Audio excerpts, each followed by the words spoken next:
Bismillahirrahmanirrahim. Assalamualaikum warahmatullahi wabarakatuh. Selamat siang, salam sejahtera untuk kita semuanya. Baiklah, alhamdulillahirabbil wassalatu wassalamu ala asyrofil anbiya'i wal mursalin wa ala alihi washabihi rasulillahi ajmain. Pertama sekali mari kita ucapkan puji syukur atas kehadirat Allah Subhanahu wa taala yang telah melimpahkan rahmat karunia kepada kita semua sehingga kita dapat menyampaikan presentasi pada siang hari ini.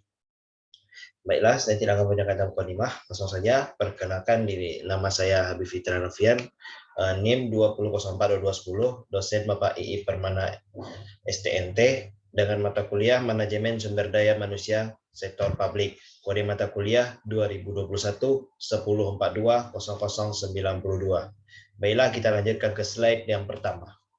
Nah, perencanaan SDM. Perencanaan SDM, mari kita jelaskan dulu apa pengertian SDM itu. SDM itu adalah individu produktif yang bekerja sebagai penggerak organisasi, baik organisasi pemerintah, perusahaan yang memiliki fungsi sebagai aset. Oleh karena itu, individu tersebut harus dikembangkan dan dilatih kemampuannya. Pengertian SDM menurut para ahli, yang pertama, menurut Robert Matthijs de Jong de Jackson pada tahun 2001 mengatakan bahwa perencanaan sumber daya manusia adalah proses analisis dan identifikasi tersedianya kebutuhan akan sumber daya manusia sehingga organisasi tersebut dapat mencapai tujuan. Tahapan-tahapan sumber daya ada 6, menganalisis tujuan organisasi, melakukan inventarisasi sumber daya manusia yang ada, perkiraan permintaan dan pasukan sumber daya manusia, memperkirakan kesenjangan sumber daya manusia, merumuskan rencana tindakan sumber daya manusia, pemantauan, pengendalian, dan umpan balik. Rekrutmen, seleksi, ini sering terjadi di kehidupan kita sehari-hari ya, di lamaran pekerjaan. Nah, rekrutmen adalah proses penarikan sekelompok kandidat untuk mengisi posisi yang kosong. Sedangkan seleksi merupakan proses pemulihan orang-orang yang memiliki kualifikasi yang dibutuhkan untuk mengais lowongan pekerjaan sebuah organisasi. Proses seleksi adalah langkah-langkah yang harus dilalui oleh para pelamar sampai akhirnya memperoleh keputusan ia diterima maupun tidak.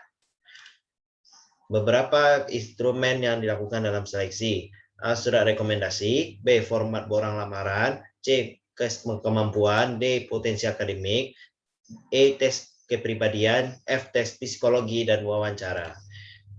Penempatan ini biasanya adalah proses penugasan pengisian jabatan atau pengisian jabatan atau penugasan kembali pegawai pada tugas jabatan baru atau jabatan yang berbeda. Ini menurut harian tahun 2002, ini biasanya sering di bidang kepolisian. Nah, syarat penempatan menurut Sulistiani Rosida tahun 2003 ada beberapa persyaratan yang harus dipenuhi. 1. Informasi analisis jabatan yang memberikan deskripsi jabatan, spesialisasi jabatan, dan standar prestasi. Yang kedua, rencana sumber daya manusia yang akan memberikan manajer tentang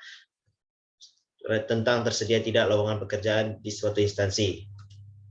Faktor penempatan yaitu faktor akademik ya melalui prestasi, B. Faktor pengalaman seseorang dalam bidangnya, C. Kesehatan fisik mental seseorang, D. Faktor sikap seseorang dalam pekerjaannya, E. Status perkawinan kalau sudah kawin atau belum, yang F. Faktor usia. Pengembangan SDM. Pengembangan SDM ini rangkaian kegiatan organisasi instruksi yang dilaksanakan interval dalam waktu tertentu dan desain untuk melahirkan perubahan sikap mental dan keahlian karyawan sehingga mereka mampu menyelesaikan penugasan dan peran tanggung jawab di masa depan. Menurut para ahli, menurut Leonard Nadler, pengembangan SDM adalah sebuah rangkaian aktivitas perusahaan yang dilakukan dalam waktu tertentu dan dirancang untuk melahirkan perubahan sikap karyawan. Manajemen kinerja adalah proses terpadu dalam sebuah organisasi yang dilakukan melalui pengembangan sumber daya manusia yang terlibat di dalamnya. Sejarah manajemen sumber daya manusia mencatat mengalami perjalanan panjang, bahkan di dalamnya sampai sejarah 8 jam kerja. Kompensasi, menurut Malayu SP mengatakan bahwa kompensasi adalah semua pendapatan yang berbentuk uang, barang langsung tidak langsung yang diterima karyawan sebagai imbalan jasa yang diberikan oleh perusahaan. Kompensasi karyawan adalah sebuah imbalan yang diterima pegawai hasil kerja pegawai pada perusahaan atau organisasi. Biasanya menerima fisik maupun non-fisik, komponen yang baik akan memberikan efek positif pada perusahaan.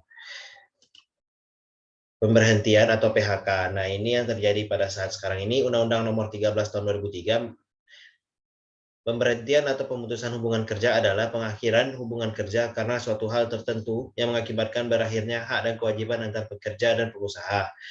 Pemberhentian adalah fungsi operatif yang terakhir manajemen sumber daya manusia. Istilah pemberhentian sinonim sama dengan PHK, pemutusan hubungan kerja.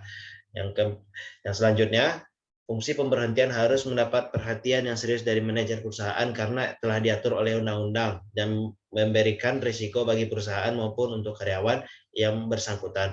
Pemberhentian sesuai dengan Undang-Undang Nomor 12 Tahun 1964 KUHP dan seizin 4D dan 4P. Ini daftar referensi. Sekian, terima kasih. Apabila ada kesalahan atau kritik saran, silakan komentar di channel Ananda. Sekian, terima kasih. Assalamualaikum warahmatullahi wabarakatuh.